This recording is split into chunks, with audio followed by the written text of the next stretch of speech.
Duke refused to shake the commoner investor's hand. The next day begged on his knees for a meeting. Before we begin this beautiful period romance story, tell me in the comments where you're listening from. I love knowing where you're joining me from. The carriage wheels rattled over the cobblestones as if they too were nervous. Eleanor Whitford smoothed her gloved hands over her skirts and tried not to show how tightly her fingers were clenched. There was no use pretending she was calm. Her mother saw straight through her as she always did. "You may still tell the driver to turn back," Mrs. Whitford said quietly. "No one forces you to stand in a room full of strangers and invite their judgment." Eleanor gave a small laugh that did not sound like laughter at all. "No one forces me," she said, "except the rent collector, the grocer, and the price of coal. Besides, I told Mr. Bexley I would attend. He has been kind to me. He expects me to speak this evening." Her mother's lips tightened. "Kind," she repeated. "Men are kind when it amuses them. Then they grow weary of the entertainment and change their minds. Promise me you will not mistake attention for respect." "I do not," Eleanor said. "That is why I brought the figures." She tapped the small leather folder on her lap. Inside were the notes she had prepared, neat columns of numbers, projected returns, and risks. She had worked on them by candlelight, long after her mother had gone to bed. The proposed venture was all anyone in certain circles spoke of. A grand improvement to connect inland fields to the ports by canal. To some, it was a visionary scheme. To others, a dangerous gamble. To her, it was an equation. The carriage slowed, then stopped before a tall townhouse ablaze with lamplight. Voices and laughter floated out when the door opened. A footman lowered the steps and helped them down. "Remember," her mother whispered, leaning close. "I owe them nothing beyond your manners." Eleanor nodded and lifted her chin, as if it were not her heart at stake, but only an evening. Inside, the air was warm with too many bodies, wine and polished wood. The drawing-room glittered with crystal and conversation. Gentlemen stood in small knots, their coats dark against the pale gowns of the ladies. Somewhere, a violin played. Somewhere else, someone laughed too loudly. Their host, Mr. Bexley, spotted them at once. He moved through the crowd with the ease of a man who knew the worth of every guest he greeted. "Miss Whitford," he said, bowing. "Mrs. Whitford, I am honored you have come. You are almost scandalously punctual." "I find tardiness more scandalous than punctuality, sir," Eleanor replied, managing a smile. He grinned. "You see," he said to the gentleman beside him, "sharp as a steel pen. Gentlemen, allow me to present the young lady who has perfectly predicted the last 3 trades I made and saved me from a disaster I was foolish enough to consider." A murmur, a few polite smiles, a few raised brows. "Miss," someone asked. "Whitford," Bexley repeated. "Daughter of the late Mr. Arthur Whitford, of mercantile fame." At her father's name, Eleanor felt that familiar pinch under her ribs. Some of the faces before her brightened with recognition. Others cooled. The failed venture had not been entirely forgotten then. For some, her father was still the man who had overreached and fallen. "Ah," one gentleman said. "Yes, I recall. A rather unfortunate business." "Yes," Eleanor answered calmly. "Unfortunate and not so simple as the rumors made it. But tonight we are here to discuss your future ventures, not my father's past." A few smiles, a few glances exchanged. Her tone had been very nearly bold, but Bexley laughed and patted her arm. "Exactly so," he said. "You will find Miss Whitford does not waste words. We will all be the better for it. Come, allow me to show you the table. We shall have our little presentation shortly. Until then, permit the room to admire you." "The figures, you mean," she murmured. "The mind behind them," he countered. "Now go and terrify some bankers." He moved away to greet other guests, leaving Eleanor and her mother near a side table covered in papers and a large map with lines drawn in ink. "Mrs." Whitford leaned close. "They look at you as if you were some strange animal," she said softly. "Half curiosity, half amusement." "I would rather be a curious animal than invisible," Eleanor replied. "At least this way they must decide what they think of me." "And you care what they think." She paused. "I care that they listen," she said. "If they listen, they will remember. If they remember, perhaps they will deal with me next season, or the one after. That is all." Her mother looked unconvinced, but she said no more. Eleanor watched the room with a practiced eye. She could almost see the invisible lines between people, the way some men shifted to include another as he approached, and others tightened their circle to exclude a less important guest. Titles floated around her like unseen crowns: Viscount, Earl, Marquis. She knew some of the names, others she had only read in the newspapers. Near the fireplace, a small group stood slightly apart, commanding a steady stream of attention. A tall man with hair as dark as his coat listened with a faintly bored expression as someone spoke to him, his posture easy, his presence unmistakable. People seemed to arrange themselves around him without thinking. "Is that—" she began. "Yes," her mother said under her breath. "That is the Duke of Hawthorne." The name rang like a bell. Everyone knew it. The Hawthorne estates were the stuff of conversation and envy. Acres upon acres of land, tenanted farms and ancient houses. The Duke himself was said to be severe, proud and meticulous, a man who took his responsibilities seriously and his own place in the world even more so. Eleanor had never seen him in person. Now she studied him with the same attention she gave a ledger. He was not handsome in a romantic tale's way, but there was something compelling in his features. A strong jaw, clear grey eyes, a line between his brows that suggested habits of frowning in thought. He stood with the absolute ease of someone who had never had to wonder whether he belonged in any room. He did not look the sort of man who enjoyed being contradicted. "Do not stare," her mother murmured. "I am not staring," Eleanor said. "I am assessing risk." Her mother snorted very softly, in a way that told Eleanor she was amused despite herself. Mr. Bexley called for the room's attention a short while later, clapping his hands lightly. "My friends," he said, "thank you for indulging my little experiment. You know we are gathered tonight not only to enjoy good wine and poor music, but to consider the practicalities of this canal venture. Before you are some numbers, some estimates, and a map.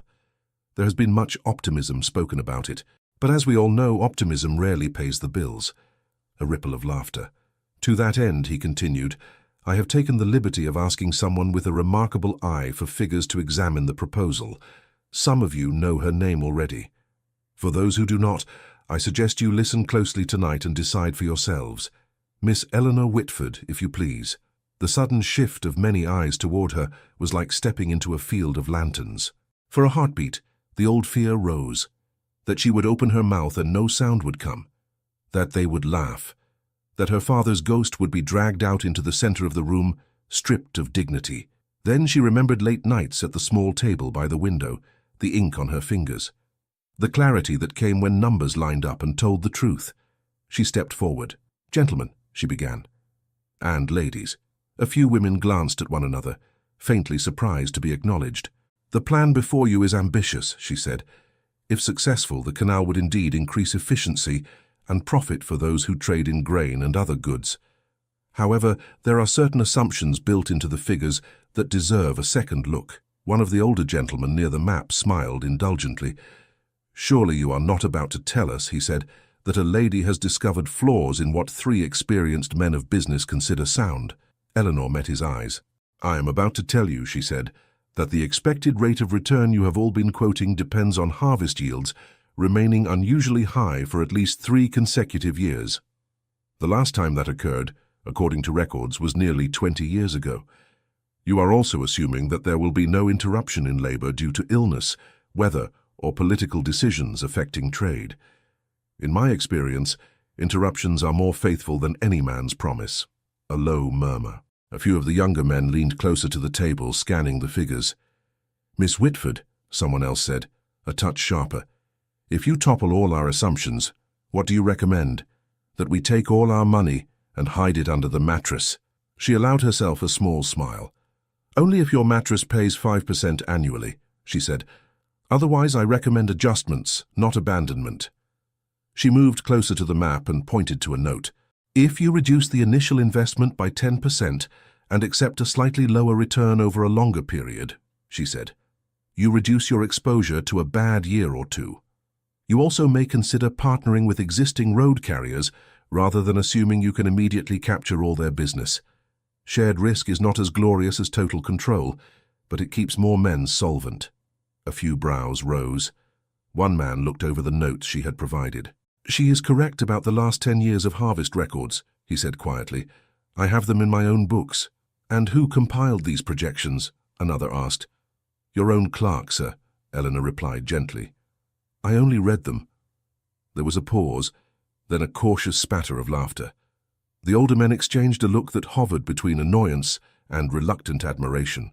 Bexley stood to one side, his eyes dancing.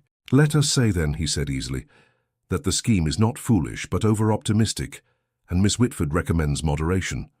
A dull word, but a safe one. It is not dull to those who have lost everything, Mrs. Whitford murmured under her breath. Eleanor pretended not to hear. Questions followed. Some were genuine, others designed to test her. She answered as clearly as she could, keeping her tone respectful but firm. When someone suggested that women were naturally cautious and therefore unsuited to more daring ventures, she replied that daring was commendable when one was the sole bearer of its consequences. And when you are not, he asked.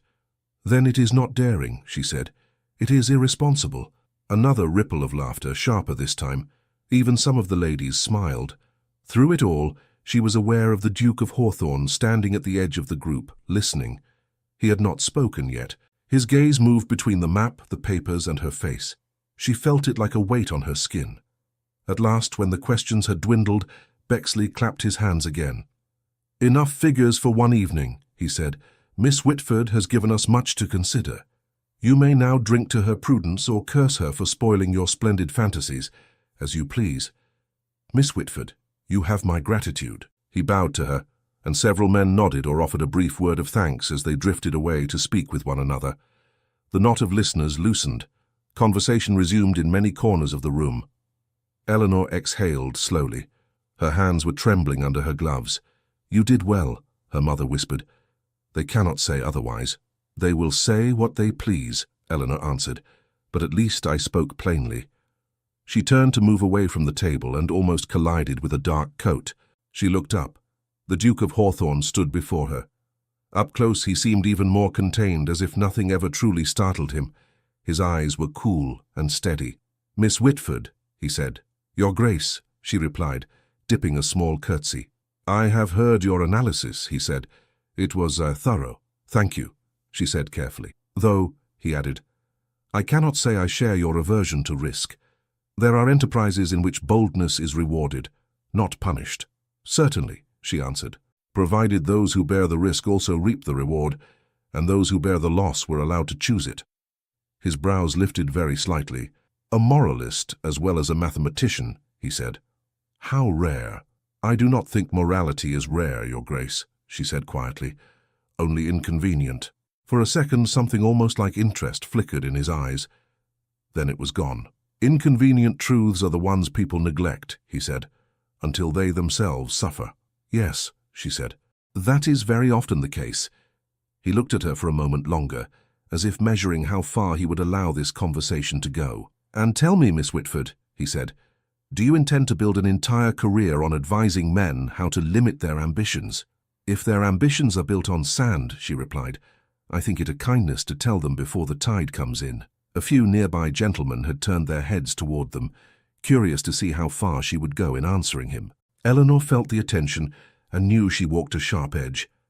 The Duke's mouth curved in something that was not quite a smile.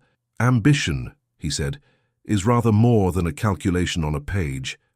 It may begin as a feeling, she said, but it ends as a sum, Your Grace, a sum that must be paid by someone. There was a small silence.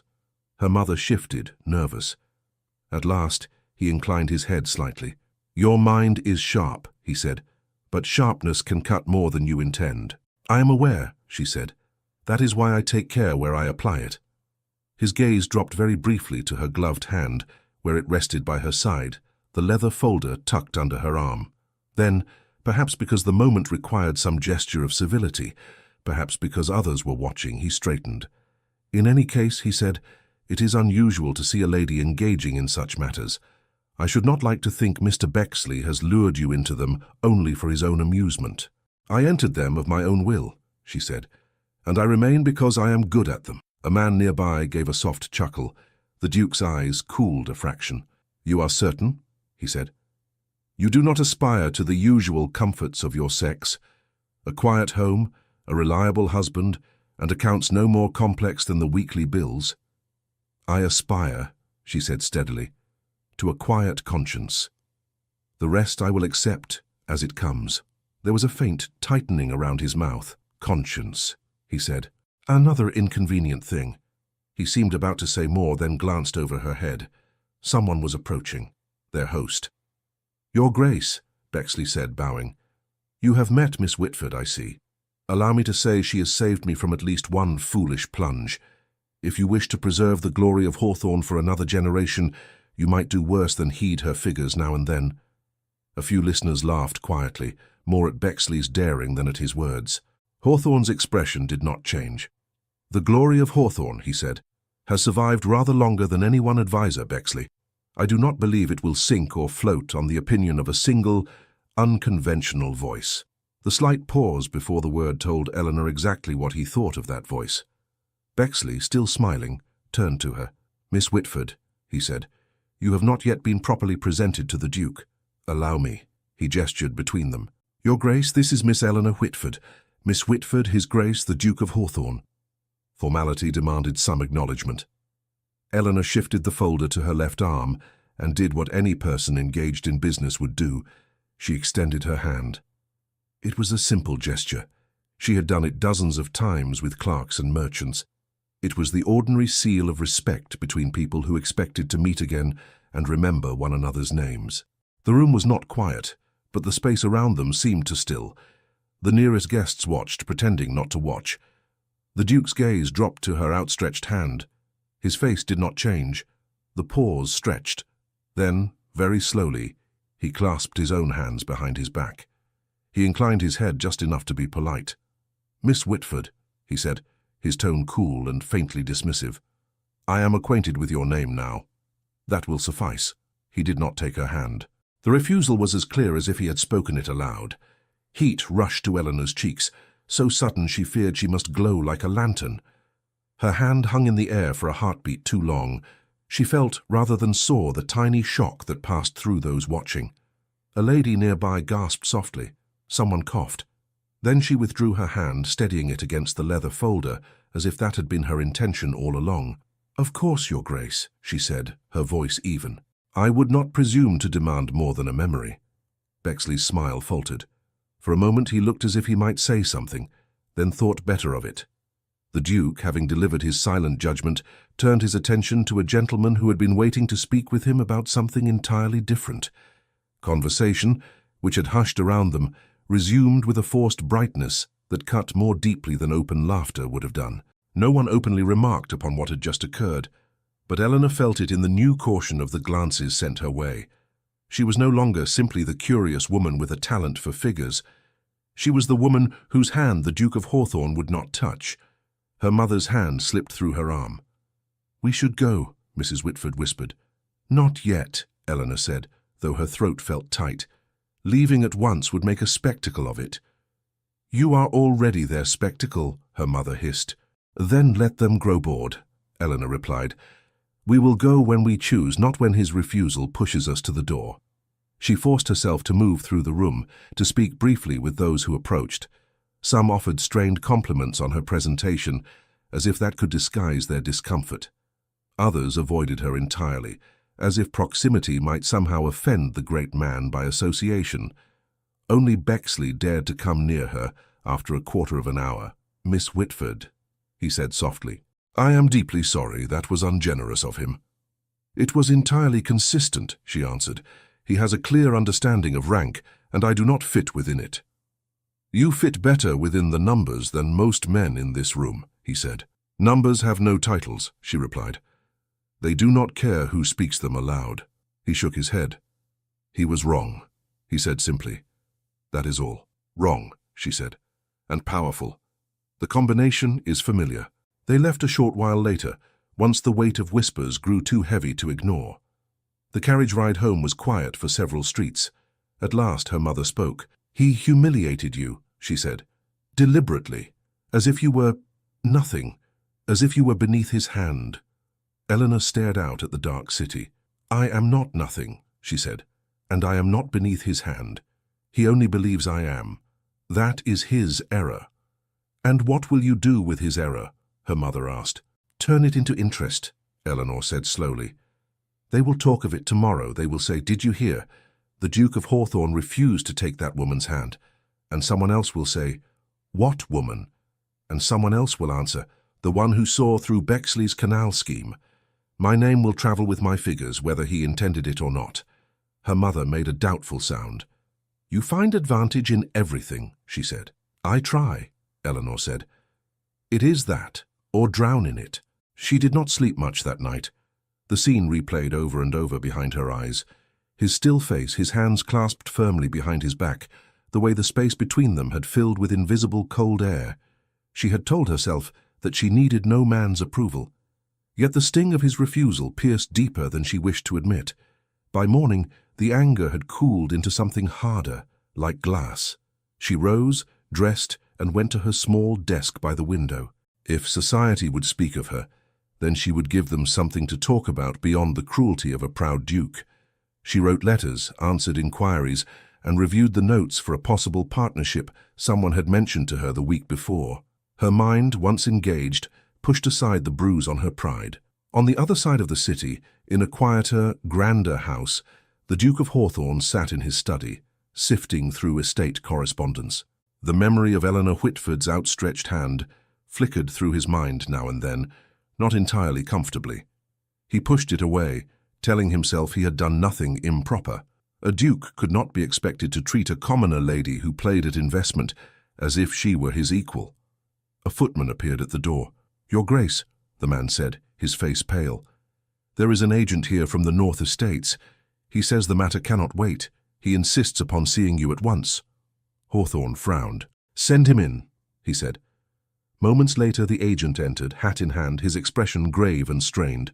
"Your Grace," he began, voice tight, "I am afraid I bring very serious news regarding the Whitmore partnership and the credit extended upon your northern lands." For a moment the room seemed to narrow around the agent's strained face. "Speak plainly," Hawthorne said. "What has happened?" "The Whitmore partnership has collapsed, Your Grace," the man answered. "Mr. Whitmore has defaulted on his obligations entirely. The creditors mean to press their claims at once." Hawthorne's fingers tightened around the edge of the desk. "Whitmore cannot simply collapse," he said. "He has assets, land, warehouses." "Not enough to satisfy what he owes," the agent replied. "He drew against your name, Your Grace, against the expected profits of the northern harvests, the proposed improvements, and the contracts tied to them. With his failure, the lenders turn to the surest security they possess." "The Hawthorne estates," Hawthorne said flatly. The agent swallowed. "Yes, Your Grace." There was a brief silence. Outside, a carriage rolled past, its wheels faint through the thick walls. "How exposed are we?" Hawthorne asked. The agent pulled several folded papers from his case. "These are the figures," he said. "I have done my best to estimate. If the creditors press for immediate repayment and no accommodation is reached, a considerable portion of the northern lands could be seized or forced into sale. The tenants would suffer. Your reputation would be altered." "Altered," Hawthorne repeated. "That is a delicate word for ruin." He took the papers and scanned them. The columns of numbers spoke more clearly than the agent's hesitant phrases. Whitmore had extended himself recklessly, confident that the Hawthorne name would steady him. The lenders, equally confident, had granted more lenient terms than they otherwise would. Now that confidence turned like a blade. "Whitmore assured me," Hawthorne said, "that his private ventures would not touch my estates." "Assurances do not weigh in the balance as heavily as ink, Your Grace," the agent said quietly. "His signatures and yours appear together on too many documents." Hawthorne felt a tightness in his chest that had nothing to do with physical strain. "Has word of this reached London?" he asked. "Not yet in its full severity," the agent said, "but it will. Lenders talk among themselves. Clerks talk. By the time the week is out, there will be whispers. By the end of the month, there may be printed hints in the newspapers, depending on how matters proceed." Hawthorne placed the papers on the desk, aligning their edges with unnecessary care. "Leave these with me," he said. "You will inform no one else of the scale of our exposure. If anyone asks, you will say only that there has been some inconvenience with the Whitmore accounts, which is being addressed." "Yes, Your Grace." I will send instructions, Hawthorne said. Until then, make no commitments on my behalf. The agent bowed and withdrew. When the door closed, Hawthorne remained motionless for several seconds, staring at the numbers as if they might rearrange themselves under his gaze. They did not. He reached into a drawer, took out a small key and opened the inner compartment where his most private documents lay. Contracts, bonds, letters from bankers. He spread them out and traced the path of Whitmore's influence, the connections that had seemed so beneficial when the partnership began. He had thought himself prudent, demanding collateral and written terms. He had believed his name a shield. Instead, it had become a bridge upon which Whitmore's debts now marched into his house. He needed time to reassure the lenders, time to arrange new credit, time to cut away the rot without losing the tree. And time, above all, was the one thing men never truly controlled. By the end of the day, his London banker had been summoned. The man arrived with ink-stained fingers and a narrow, careful expression. "You must understand, Your Grace," the banker said after reviewing the papers, "that the markets are sensitive. Any hint that the Hawthorne estates are under strain will cause creditors to stiffen their terms. If we move quickly, we may prevent the worst of it. If we hesitate, others will act for us." "I have no intention of hesitating," Hawthorne said. "What are my options?" "You might sell some non-essential properties," the banker said. "Townhouses you do not use, hunting rights, shares in certain ventures. It would raise immediate capital." "The non-essential properties," Hawthorne said, "are precisely those that provide ready money in lean years. I will not strip away the fruits to save the branches. Is there no other course?" The banker hesitated. "There is always another course, Your Grace," he said, "but some are unpalatable. You might seek a new alliance, a fresh partner with capital and appetite for land, someone willing to extend credit on generous terms in exchange for influence over certain decisions." "You speak as if you have someone in mind," Hawthorne said. "There are always men with money," the banker said, "and a few women as well, though society speaks of that less freely. Of late, there has been talk of a certain investor here in London, someone with a keen eye for opportunity, who prefers to remain discreet. They have taken positions that suggest they look beyond immediate show and consider the long view. If you could find such a person and convince them to ally with you rather than with your rivals, much might be salvaged." "And if I cannot?" Hawthorne asked.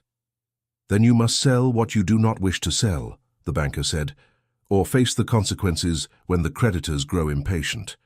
Hawthorne dismissed him with fewer words than politeness demanded. He could not abide the thought of inviting a stranger into the heart of his estates, giving them a say in decisions that had always rested in his family's hands.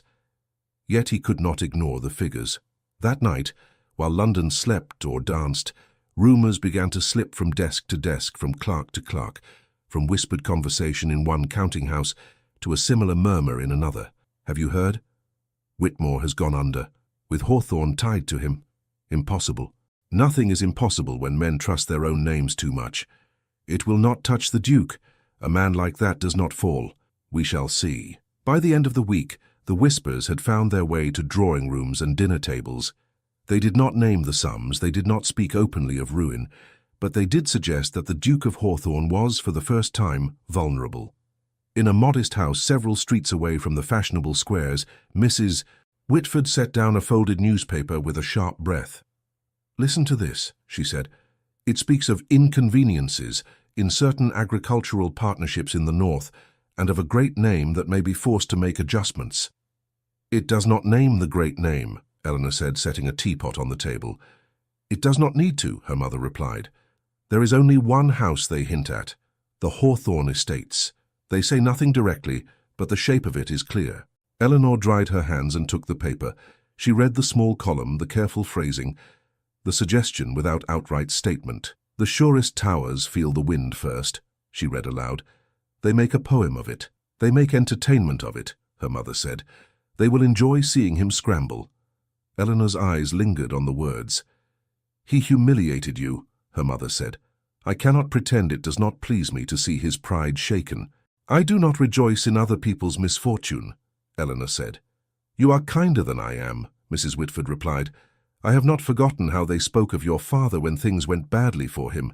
They did not pause to consider that other people might suffer. They will not pause for Hawthorne either. They will only smile more quietly while they sharpen their knives. Eleanor set the paper down. His tenants, she said, his workers. They will not find it a pleasant poem if the estates falter. His tenants are not your concern, her mother said. Every estate's tenants are someone's concern, Eleanor answered, even if those someones prefer not to think of it. Her mother sighed. You cannot mend the world by balancing its ledgers, she said. No, Eleanor agreed, but I can refuse to profit from certain kinds of ruin. She meant it. Yet when, later that day, a letter arrived from Mr. Bexley asking whether she might advise on a matter touching certain northern lands and potential acquisitions, she opened it with more interest than she would have liked to admit. The letter was brief. My dear Miss Whitford, you will have heard by now the whispers about the Whitmore failure and its consequences. It seems parts of those northern arrangements may soon be available for those with the sense and means to act quickly. I have been approached by an old acquaintance, Lord Wycliffe, who takes a keen interest in such matters. He has heard of your talents and expressed a wish to meet you. I believe you might find the conversation mutually beneficial. If you are willing, I should like to arrange a small private gathering where we may discuss the possibilities. I assure you, your independence will be respected. You will be under no obligation to agree to anything you do not judge wise. Yours, etc. Samuel Bexley. Eleanor read the letter twice, then a third time. You look as if he has offered you the key to a kingdom, her mother said dryly. Perhaps only the key to a door in its wall, Eleanor replied. But even a small door is useful if one wishes to choose whether to go in or out. Bexley wishes to involve you with Hawthorne's lands, does he not? Her mother asked. You see the name without it being written. Yes, Eleanor said, or at least with contracts that touch his lands. And he wishes me to meet Lord Wycliffe. Her mother frowned. I know the name, she said. He is not as grand as Hawthorne, but he is no minor figure. They say he is clever, and that he smiles more than he should. They say the same of foxes, Eleanor said. Foxes survive by taking what others do not guard closely, her mother replied. You must guard yourself. I always do, Eleanor said. The small gathering Bexley arranged was held in a more modest room than the previous soirée. No glittering crowd, no music. Only a polished table, a map, a tray of tea and 3 chairs. Lord Wycliffe arrived with unhurried grace. He was handsome in a way the Duke of Hawthorne was not, his features smoother, his smile easier, his blue eyes bright with good humour that never quite reached their depths. Miss Whitford, he said, bowing, I have heard so much of you that I began to suspect you were an invention of Bexley's. I am relieved to find you are real. It would be most inconvenient to negotiate with a myth. I assure you my figures are more solid than myth, my lord, she said, though I cannot speak for my reputation. Bexley chuckled. Be wary, Wycliffe, he said. She has a tongue as sharp as her pen. Wycliffe smiled at Eleanor. A sharp tongue can be very useful, he said, provided it is attached to a mind that knows when to use it. And when not to, she asked. He inclined his head. Exactly so. They sat. Bexley unfolded the map of the northern region. Lines marked boundaries, rivers, and villages. You are already aware, Bexley said to Eleanor, of the trouble with Whitmore. Lord Wycliffe believes that certain parcels of land and associated contracts may soon be available at advantageous terms. Available is a polite word, Eleanor said. One might also say, pried loose from a wounded hand. Wycliffe's smile did not falter. Commerce is rarely gentle, Miss Whitford, he said. The question is whether we leave matters to those who care nothing for the land and only for quick profit, or whether we, who might manage them with some regard for their future, step in. And your regard for their future is disinterested, she asked. I do not claim sainthood, he said. I claim only efficiency. The Hawthorne lands are valuable, but their current encumbrances make them fragile. With the right investment and restructuring, they could be made both profitable and stable. If, however, those controlling them refuse help out of pride, the result will be worse for everyone. Hawthorne is not a man who welcomes help, Bexley remarked. I am aware, Wycliffe said. We have crossed paths before. There is no love lost between us, but I do not seek to embarrass him. I seek opportunity. If I acquire certain debts and contracts from his creditors, I can offer him terms better than any stranger would. He may refuse. If he does, I am not obligated to stand still and watch his house fall. I am free to act in my own interest. "And where do I enter this picture?" Eleanor asked. Wycliffe leaned back in his chair. "I have capital," he said, "but not without limit. I also have a name that makes some people suspicious when I appear too eager. You, Miss Whitford, have shown that you understand both risk and restraint. You have, if I may say so, a reputation for seeing beyond immediate advantage. I would like you to join me in this. Your investments, your judgment, my connections, my title." "And in return?" she said. "In return," he said, "you would share in the profits. You would also gain leverage, influence, a say in how the land is managed. If Hawthorne agrees to our terms, we become his partners. If he does not, we become his creditors. Either way, we are in a position to ensure the estates are not torn to pieces by 10 different hands. And you," she said, "gain a measure of control over a rival." He smiled. "I will not insult you by denying it," he said. "But I will say this. The alternative is not that Hawthorne remains as he is. The alternative is that others take advantage where we do not. Men who will not invite a woman to the table with them. Your invitation is very flattering," she said. "It is not flattery," he replied. "It is practicality. I have read your analyses. I have spoken to men who have profited by taking your advice. You see patterns others miss. I prefer allies who can see." She looked down at the map. The inked boundaries might as well have been marks on a ledger. Behind each line lay cottages, fields, lives. Her father had once spoken of the Hawthorne estates as something distant and unassailable, like a mountain. Now they lay on a table in front of her, as numbers and potential adjustments. "Miss Whitford," Bexley said gently, "you need not decide at once. We are asking you to consider nothing more." "What terms do you propose?" she asked. Wycliffe's eyes brightened almost imperceptibly. "I propose," he said, "that you and I share equal say in any major decisions. No agreement will be made with Hawthorne without your approval. You will have full access to all figures and documents. You will invest what you deem wise. I will match it and add further sums as required. Profits will be divided proportionally, losses as well. If at any point you feel the enterprise has become untenable, you may withdraw your capital with fair notice, and I will assume full responsibility." "It sounds generous," she said. "It is sensible," he answered. "I have no wish to trap an unwilling partner. I would prefer you remain because it suits you, not because you cannot escape." "What assurances do I have," she said, "that my name will not be used to shield decisions I did not approve?" "You will have a written agreement," he said, "signed and witnessed, one that makes clear who bears responsibility for which choices. You have learned, I think, the cost of vague arrangements." Her gaze flickered briefly. He had touched the wound of her father without naming it. "I do not wish to profit from another man's collapse," she said. "Even if that man once refused to take my hand." Wycliffe regarded her steadily. "Do you believe," he asked, "that your father would have refused a chance to stabilize a great estate, if doing so could also secure his family's future and give him the power to prevent abuses?" Her throat tightened. "My father," she said, "would have read every line 3 times before he agreed." "Then do the same," Wycliffe said gently. "Read every line. Ask every question. If you conclude that this is merely a scavenger's game, walk away, and I shall not press you again. If you conclude that your presence might lessen the harm that is already coming, then join me, and we will proceed carefully." She folded her hands. "I will need to see the exact terms you propose," she said, "and I will draft my own conditions. If we cannot agree on them, there will be no partnership."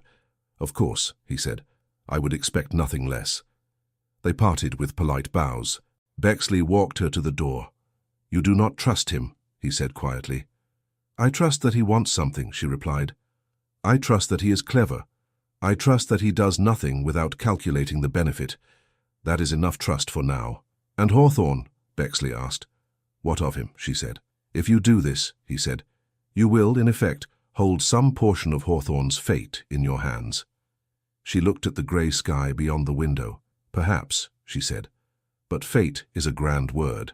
In practice, I will hold numbers. He will choose what to do with them."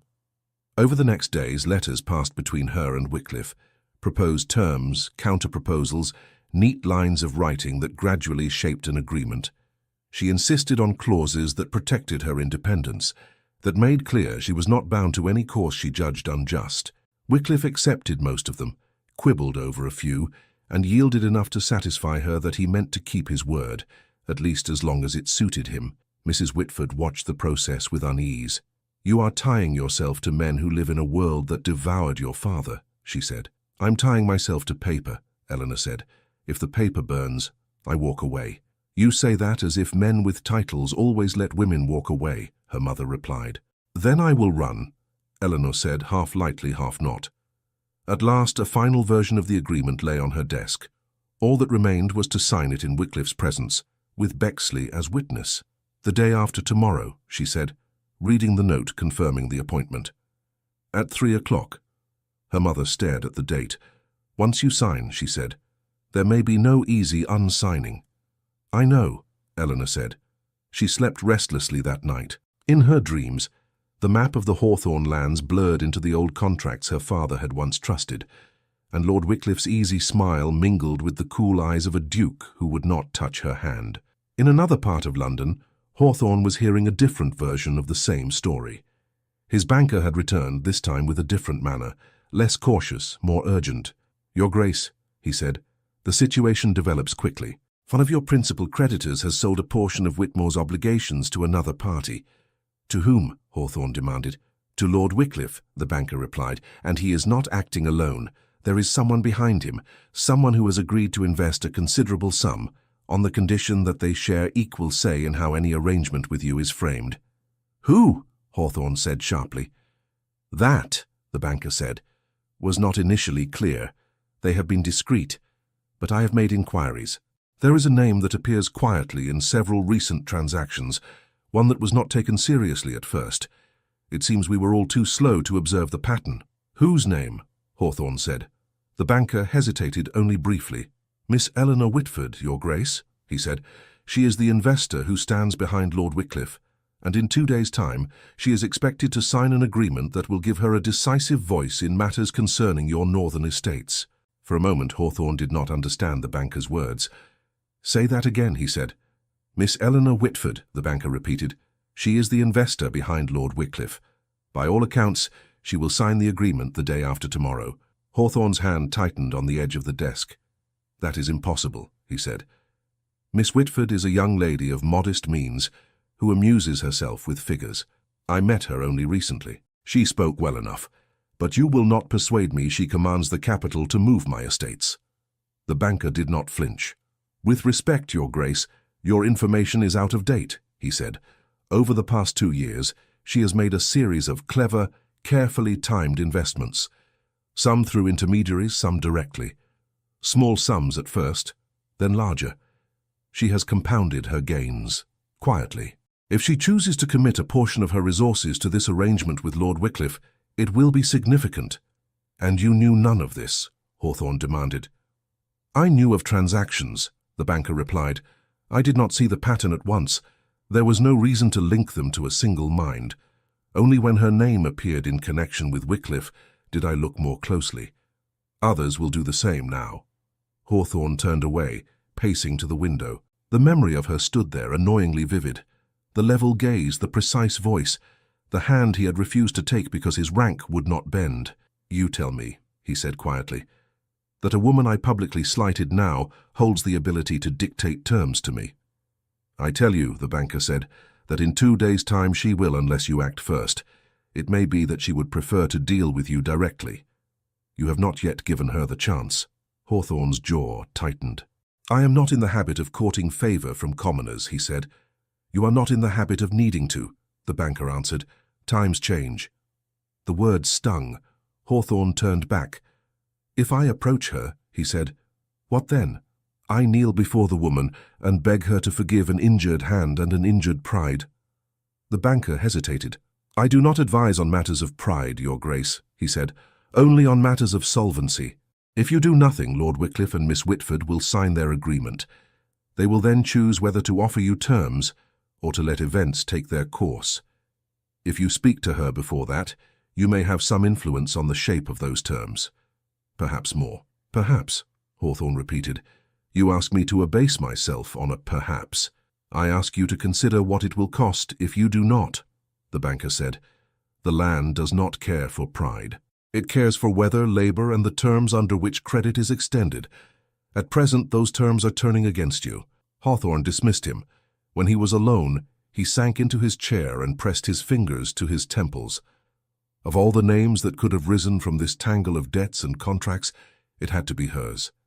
Miss Eleanor Whitford, the woman whose hand he had rejected under a dozen watching eyes, the one whose calm voice had undermined half a room's assumptions about a canal. He had thought of her afterward more than he liked to admit, irritated by his own lingering awareness of the look in her eyes when she withdrew her hand. Now that same hand might soon sign an agreement that would place part of his future under her control. He rose abruptly and rang for a servant. "Send for my mother," he said. "Ask the Dowager Duchess to join me here." When the Dowager entered, she carried with her the scent of starch and lavender and the weight of a lifetime's certainty. "You look harassed," she said by way of greeting. "I hope we are not reduced to selling the family silver. I have grown fond of it." "We may be reduced to selling more than silver," Hawthorne said. "Sit down, mother. There is something you must hear." He told her in broad strokes of the Whitmore collapse, the creditors, and the figure of Lord Wycliffe moving among them like a patient predator. When he reached Eleanor's name, his mother's eyebrows rose sharply. "A commoner girl," she said, "playing at investments, and you tell me she now has power to trouble us."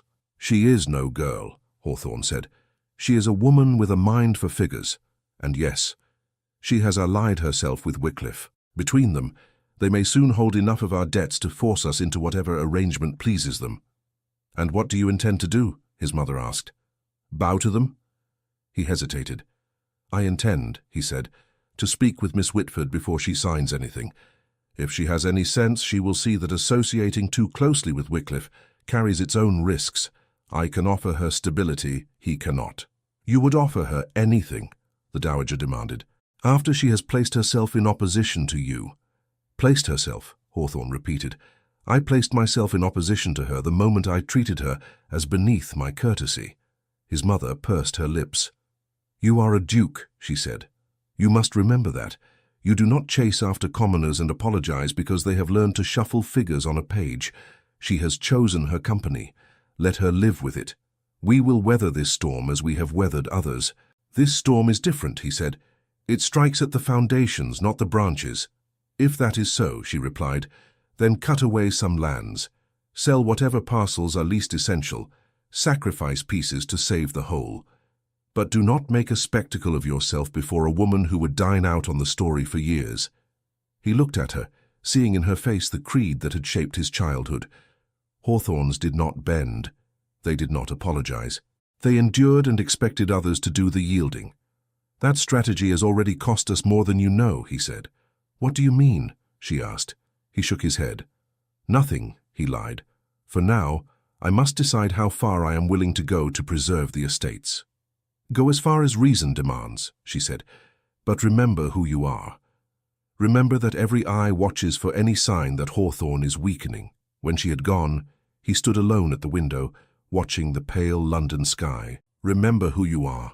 At this moment he was a man whose lands could be seized by strangers, a man who had allowed arrogance to sour his judgment, a man who might soon be forced to answer to a commoner woman for decisions on fields his family had held for generations. He thought of the way she had extended her hand, not boldly, not coyly, simply expecting that a civilized man would respond in kind.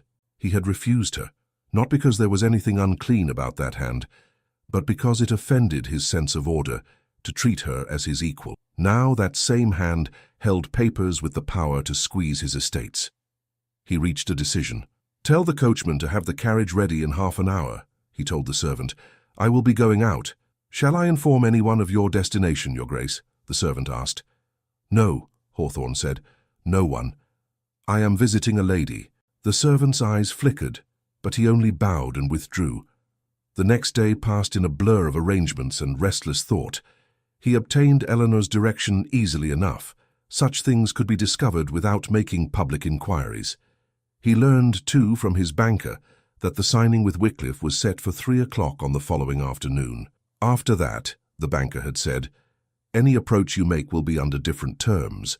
You would be negotiating with a partnership already formed, not preventing it." So his window was narrow. He spent the evening going through more papers, seeking any alternative he could stomach. There were none that did not involve losses he refused to accept. Selling minor properties might cover the immediate calls, but not the full weight if all creditors demanded at once. He needed someone with capital and patience. He needed her. The realization sat ill with him, but he did not push it away. The following day dawned grey. Eleanor sat at her writing table, the neat stack of contracts before her. The ink on them was as yet incomplete. Only her signature remained absent. Mrs. Whitford watched her, a teacup cooling untouched in her hand. "You are still not certain," her mother said. Eleanor traced a finger along the margin of the top sheet. "I am certain of the terms," she said. "I am less certain of the man who will be sitting opposite me when I sign." "Lord Wycliffe," her mother said, "or the shadow of the Duke behind him?" "Both," Eleanor answered. "If I do this, I step into a ring where they have been circling each other for years. They know every advantage, every pressure point. I know only what they show me." "You know more than they expect," her mother said. "Perhaps," Eleanor said, "but I am not foolish enough to believe I am invulnerable simply because I can add and subtract." There was a knock at the door. The servant's voice floated up the stairs. "Miss Whitford, ma'am? A message from Mr. Bexley. He asks that you confirm 3 o'clock at his rooms and wishes to assure you that all is prepared." "Tell him yes," Eleanor called. "I will be there." When the servant had gone, Mrs. Whitford set down her cup. "I must say it again," she said. "I do not like this. You stand between men of power who have never considered your welfare before. If something goes wrong, they will not fall. You will." "If something goes wrong," Eleanor replied, "it will be because I misread the figures. I accept that." Her mother gave her a long, searching look. "There is another thing," she said. "Once you sign, you tie a part of your life to the Hawthorne name, whether he wishes it or not." Eleanor smiled faintly. "He already tied my life to it when his house allowed my father to be ruined," she said. "The difference now is that I will have a say in how the knots are pulled." Her mother flinched. "You never speak of that," she said.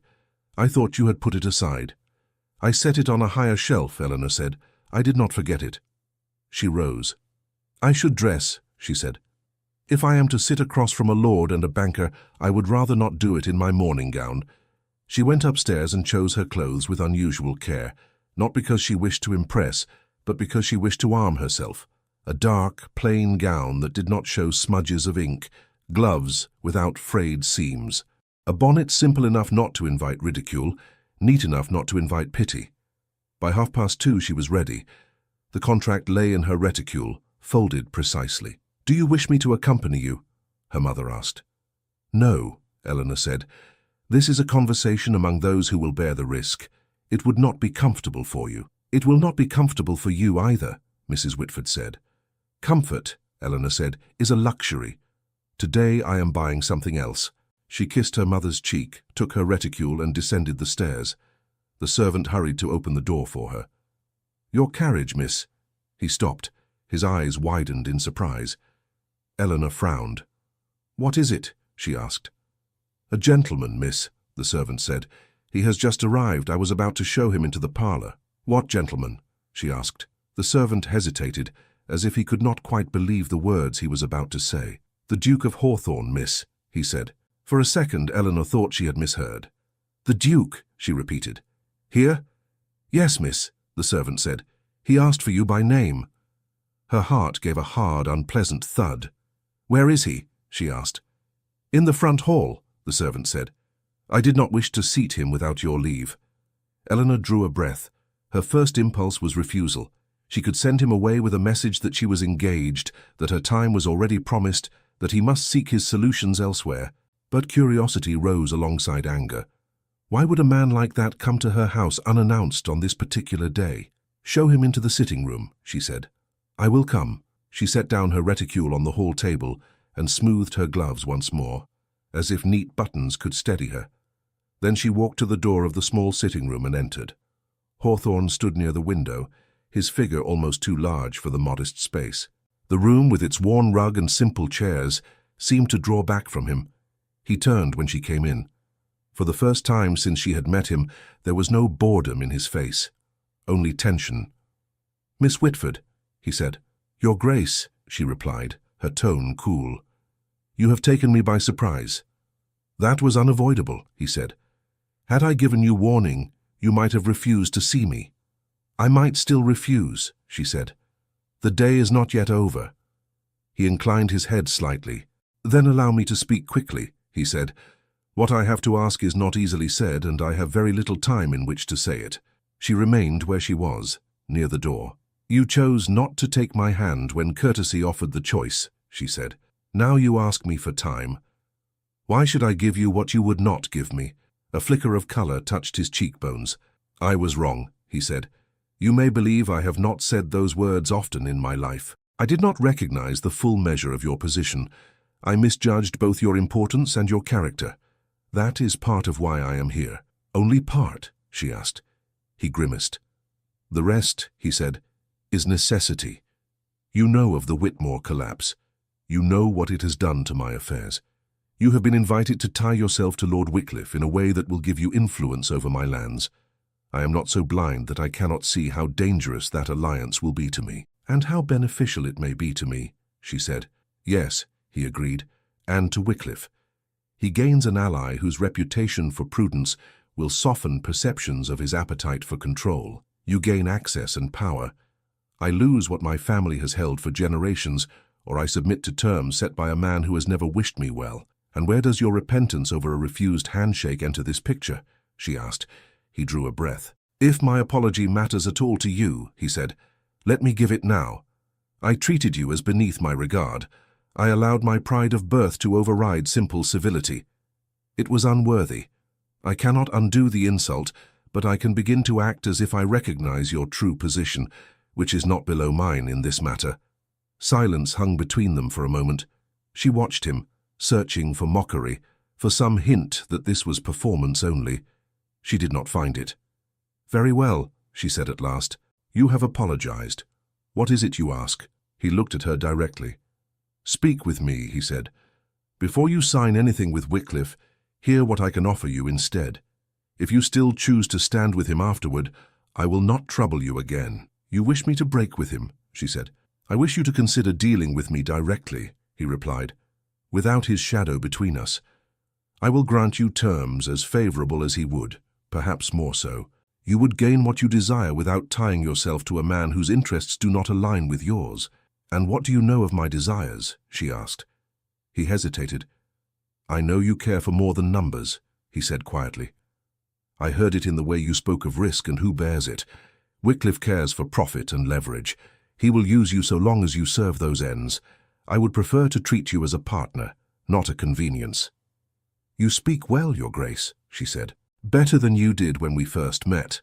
Desperation improves a man's manners, he said dryly. To her surprise, the corner of her mouth twitched. And how desperate are you? She asked. Desperate enough, he said, to come to your house without announcement. Desperate enough to stand in a room that does not suit me and ask a woman I injured to save what I was born to protect. Her gaze sharpened. Stand? She repeated. He understood. Slowly, as if acknowledging a private sentence, he sank to one knee on the worn carpet. The sight shocked her more than she had expected. A duke on his knee in her small sitting room, under the watchful gaze of her mother peering from the doorway and the servant hovering in the hall. Your Grace, she said, startled. Get up. Not until you promise me one thing, he said. What do you ask? She demanded. That you will not sign with Wycliffe, he said, until you have heard in full what I propose, that is all. She glanced at the doorway. Her mother's eyes were wide, her hand pressed to her throat. Close the door, Eleanor told the servant. No one is to come in until I call. The servant obeyed, retreating and drawing the door almost shut. Mrs. Whitford remained just visible, her expression a mixture of alarm and reluctant fascination. Get up, Eleanor said again. If you remain like that, my neighbors will imagine I am refusing a proposal of marriage. Would you refuse? He asked, half in bitter humor. Yes, she said promptly. At present, I would. Now get up. I dislike speaking down to anyone, even a duke. He rose. The moment of shock passed, leaving a quieter tension behind. You have my promise, she said. I will hear you before I sign. But you must also hear me. There are things you do not yet know that may affect whether you wish my involvement at all. He frowned slightly. "What things?" he asked. "Not here," she said. She crossed to the door and spoke softly to her mother. "I must speak with His Grace in private," she said. "There are matters of business that concern us, you know what I mean." Her mother's face changed, understanding dawning. "Those papers," Mrs. Whitford whispered. "You mean to show him?" "Yes," Eleanor said.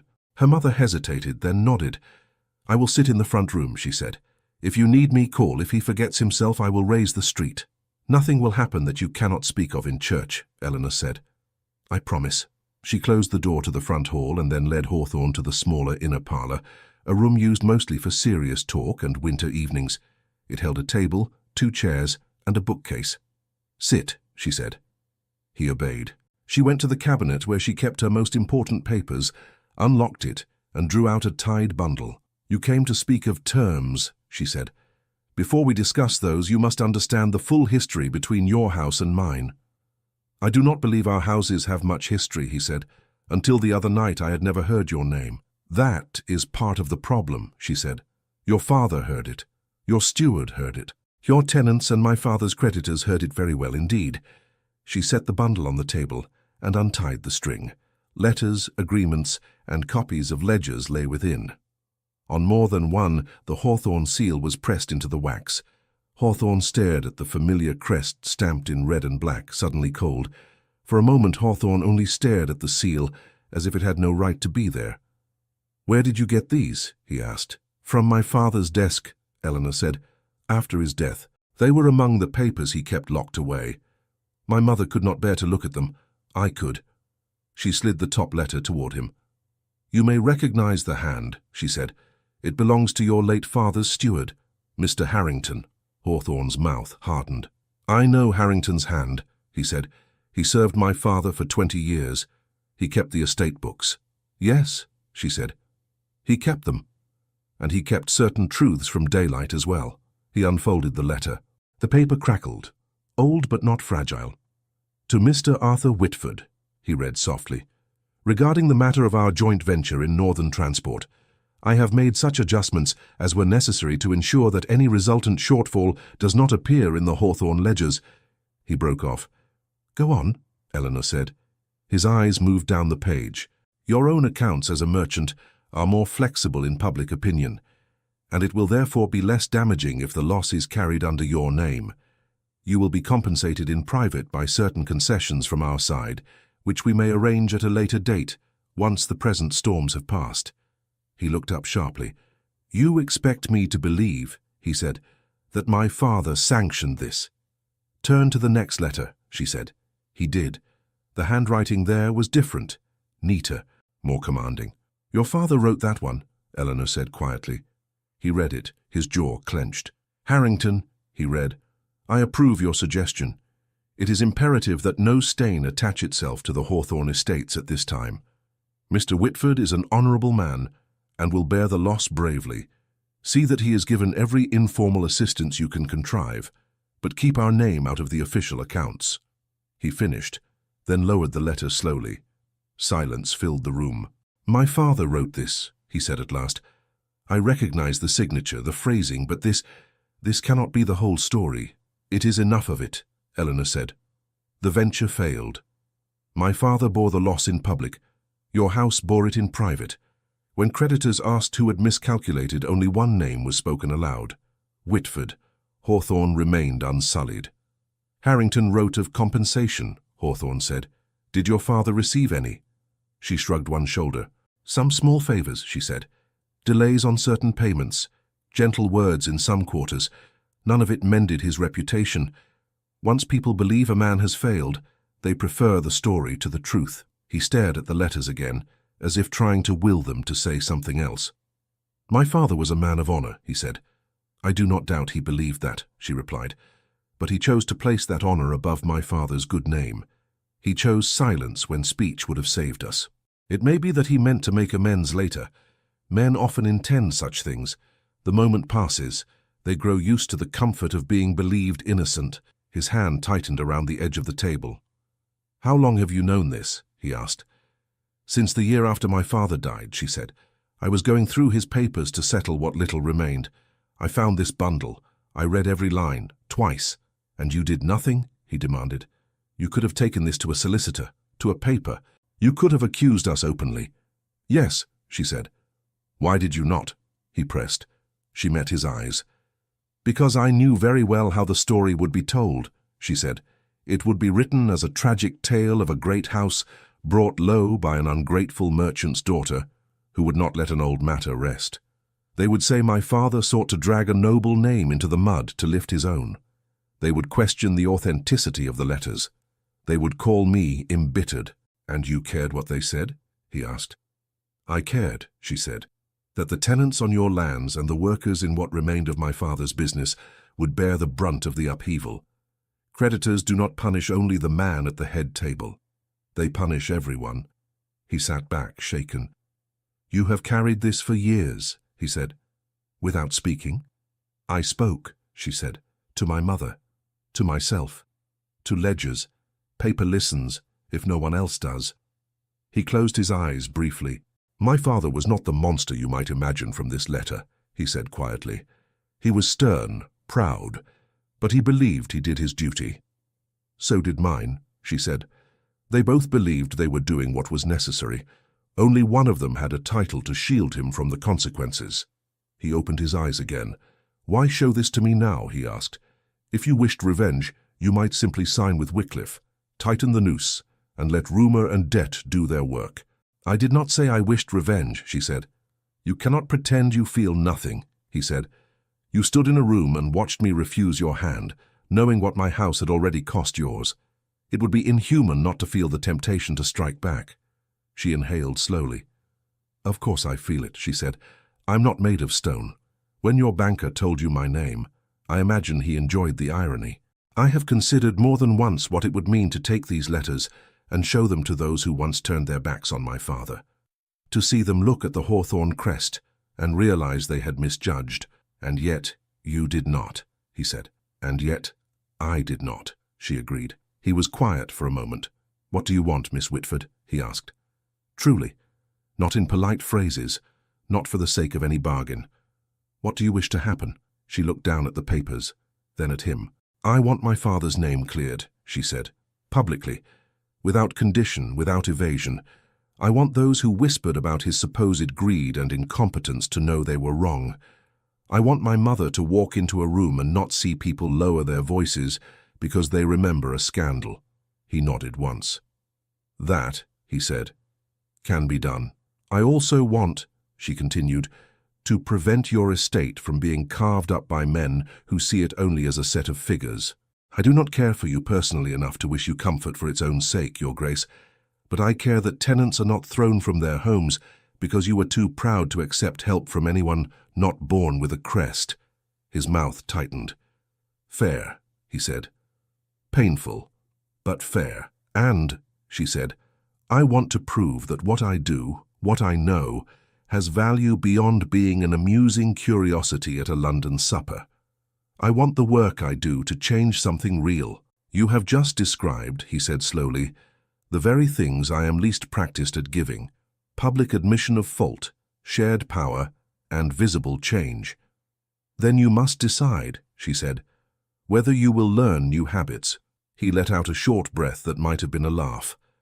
And if I refuse? He asked. She gathered the letters and retied the bundle. Then I shall sign with Lord Wycliffe this afternoon, she said. I will use what influence I gain to moderate his worst impulses if I can. And if I cannot, I will withdraw my capital and let him bear the consequences alone. As for these papers, perhaps I will burn them. Perhaps I will keep them on the same high shelf where my father's memory rests. Either way, you will have chosen not to know the full cost of your father's decisions. He watched her fingers on the string. And if I agree? He asked quietly. She met his gaze. Then I will not sign with Wycliffe, she said. I will invest in your estates directly. I will design a plan to satisfy your creditors and restructure your obligations. In return, you will sign your own papers. They will state, in clear words, that my father bore blame that was not his, and that the Hawthorn house benefited from that silence. They will also name me as your partner in financial matters, with a voice you are bound to respect. Finally, you will commit to certain reforms on your land. Written, not merely spoken. You ask a great deal, he said. Yes, she said. Do you have a great deal to mend? He looked down at the letters again. His face was drawn. My father is not here to answer, he said. I am being asked to confess to a sin I did not myself commit. If you prefer, she said, you may phrase it as a regret, that you have learned since his passing of an injustice he allowed, and that you wish to set it right. The exact words are less important than the fact that they are spoken.